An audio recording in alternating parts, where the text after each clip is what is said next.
Dzień dobry, szczęść Boże, guten Tag.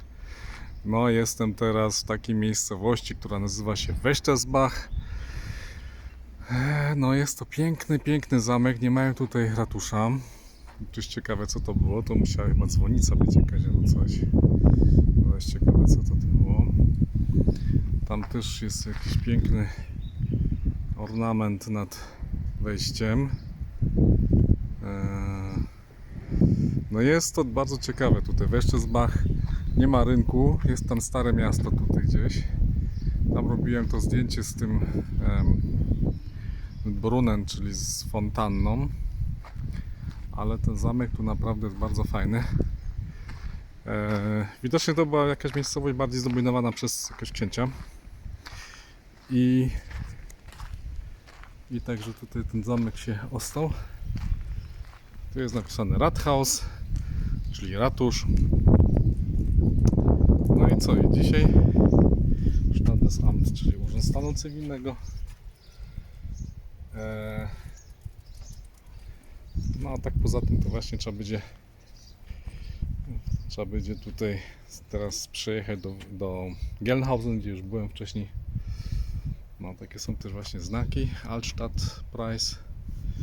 No tak coś budują, tutaj widać historisches Wächtersbach, ursprünglich staufische Wasserburg, Schloss der Grafenfürsten von Isenburg und Wächtersbach.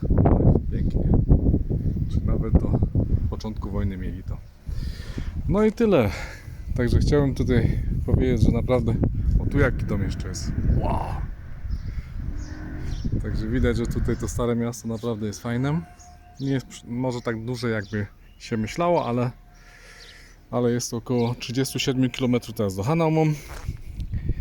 Ale Klara fajnie świeci, jak to gadają po naszemu. Tu też jest coś rozbulone, ale widać, że to było historyczne. No i trzeba jechać. Pozdrawiam wszystkich po urlopie. O, piękna historia, rozwój Wächtersbachu, Entwicklung und heute. Pierwsza wzmianka 1236, prawa miejskie 404. Później mieli swoje piwo, Brauerei. Spłonął w 1939 za Adolfa spłonął zamek. No i tutaj właśnie takie różne rzeczy. A tu jeszcze widać było, że jest siedziba grafa była, czyli hrabiego. Tu też widać, że był gdzieś właśnie ten staw, czyli Wasserburg.